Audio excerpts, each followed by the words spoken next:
환자분들과 말씀을 나누다 보면 수술 후에 음식 섭취 종류나 빈도 그리고 전체적인 칼로리의 양 등등에 있어서 너무 큰 변화가 있을까봐 걱정하시는 분들이 있습니다. 질문의 요지는 수술 전에 먹던 음식을 그대로 먹을 수 있나요?가 가장 많은 빈도를 차지하는 것 같습니다. 결론부터 또 말씀을 드리면 더 다양한 음식을 드실 수도 있습니다.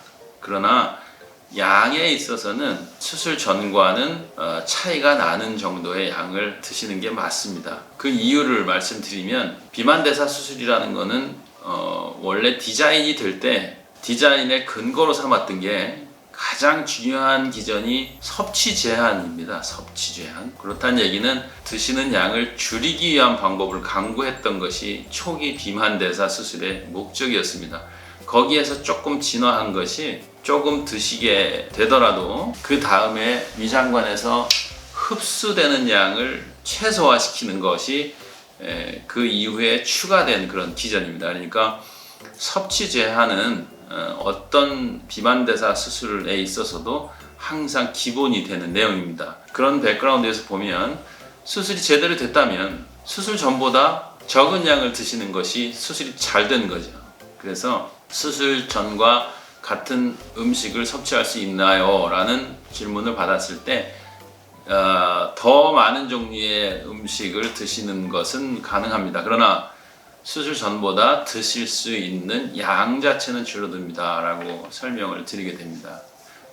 그 양이 어느 정도까지 줄어드느냐는 환자분들보다 많이 다릅니다. 그래서 이전보다 현저히 줄어드시는 분도 있고요. 이전보다 한 7, 80% 정도 수준으로 잘 드시는 분도 있습니다. 그래서 질문에 대한 답은 그렇게 드릴 수 있을 것 같습니다. 그런데 비만대사 수술 후에 드시는 음식에 대해서는 그거보다는 좀 더 다른 측면의 이해가 좀 필요하십니다. 그 중에 이제 중요한 게 뭐냐면 냄새나 아니면 음식 냄새 또는 음식 맛에 대해서 느끼는 게 좀 변화하신다는 점입니다. 잘 알고 대처를 하셔야 되는데요. 조금 더 전문적으로 표현하면 음식이나 냄새에 대해서 민감도가 변하고요. 그 다음에 선호하는 내용들이 선호도가 변합니다. 그 두 개가 변하는 거죠. 자, 예를 들어서 보통 단 것을 너무너무 좋아하시는 분들이라든가 아니면 굉장히 기름진 음식들을 선호하시는 분들이라든가 이런 분들이 되게 살이 많이 찌는 경우가 많습니다. 그런데 수술 후에는 평소에 먹던 정도의 당도 또는 기름진 정도 등이 더 이상은 견딜 수 없을 정도의 거부감을 느끼게 하는 경우가 있습니다. 단맛에 대한 민감도가 굉장히 증가를 해서 설탕 한 스푼, 두 스푼 정도 수준을 가지고 이전에 엄청나게 많은 설탕을 넣어서 드시던 것들에 대한 효과, 그 정도의 느낌을 받으신다는 거죠. 그래서 이전과 동일한 정도의 그런 단맛에 대해서는 거부감을 느끼시는 경우가 많습니다. 그리고 기름진 음식에 대해서도 마찬가지죠. 그래서 조금 더 담백하거나 느끼하지 않은 음식을 찾으시는 경우들이 있습니다. 이런 것들은 수술 후에 체중 감량에 상당히 긍정적인 요인으로 작용을 하게 됩니다. 그리고 또 다른 선호도의 변화들이 생길 수 있는데요. 예를 들어서 전에는 별로 쳐다보지 않았던 음식에 대해서 관심을 가지시는 경우도 생깁니다. 이런 변화들이 생기는 것은 신경계통의 변화로 설명을 하고 있습니다. 예를 들어서 우리가 칼로리를 섭취하고 또 좋아하는 음식을 먹고 이런 것들은 생존에 관련한 문제이기도 하고 또 환경적인 요인이 작용하기도 하고 노출된 환경을 해석하는 뇌와 기타 여러 가지 감각기관들이 합동으로 나타낸 결과이거든요. 그러면 수술 후에는 뇌와 위장관 계통이 교신하던 시스템이 회복적 구조 때문에 변하게 됩니다. 그래서 그 결과물이 대부분은 좋은 쪽으로 많이 나타납니다. 그래서 단 것을 피한다든가 또는 기름진 것을 피한다든가 하는 식으로 체중 감량에 도움이 되는 쪽으로 변하기도 합니다. 그래서 이런 것들은 수술 후에 맛, 냄새 등에 대해서 선호도나 민감도들이 좀 변한다는 것을 이해하고 내가 왜 지금 이렇게 느끼지 라고 생각을 하시면 하고 고개가 끄덕여지실 수도 있습니다. 수술 후에 전체 드시는 양의 변화라든가 아니면 횟수의 변화 등이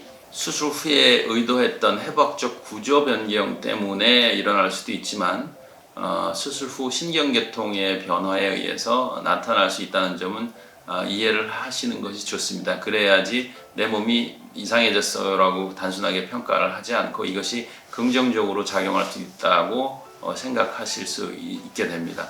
하나 조심하셔야 될 거는 수술 후에는 다양한 정도의 영양 결핍들이 수술 방식에 따라서 생길 수 있습니다. 특히나 루아이 우회술 같은 것을 했을 때는 빈혈에 대해서 대처를 해야 된다든가 아니면 여러 가지 다양한 비타민군들의 결핍에 대해서도 항상 주의를 하셔야 되는데요. 비타민 B군 같은 경우에는 신경계통과 상당히 연관이 있습니다. 그래서 비타민 B군의 결핍 때문에 감각이 둔해지는 경우가 있는데 이 감각이라는 것들이 입맛이라든가 미각을 포함하는 것이지 않습니까? 그러다 보니 비타민 B군 결핍을 미각의 현저한 저하라든가 입맛 변화 같은 것으로 추측을 할 수도 있습니다. 그래서 그런 것들이 너무 현저한 경우에는 외래에서 다음번 검사를 기다리시기 전에 중간에라도 한번 체크해 보시는 것이 괜찮습니다. 예를 들어서 저희가 1개월, 3개월, 6개월, 12개월 그 다음에 이제